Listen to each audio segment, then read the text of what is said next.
Maswerteng gabi po mga ka-STL natin sa Pangasinan. Narito na po ang mga numerong nanalo sa STL Pangasinan ngayong gabi nito.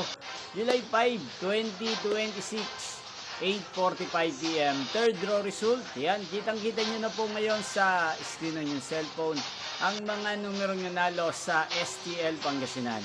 In exact order po yan. At kung maswerte namang natayan nyo po ang mga numerong yan kanina, congrats po sa inyo. Yan, napapanood niyo po ang resulta ng STL Pangasinan sa channel na to araw-araw tuwing alas 12 ng tanghali, alas 5 ng hapon at alas 8:45 ng gabi. Sa mga gusto pong magpa-shoutout dyan, mag-comment lang po kayo para bukas po sa first draw result ng STL Pangasinan, isi-shoutout ko po kayo. Inyo pong napanood ang resulta ng STL Pangasinan sa channel na to, Roderick Hernandez TV. Magkita-kita pong muli tayo bukas ng alas 12 ng tanghali. Thank you for watching and good night po sa ating lahat.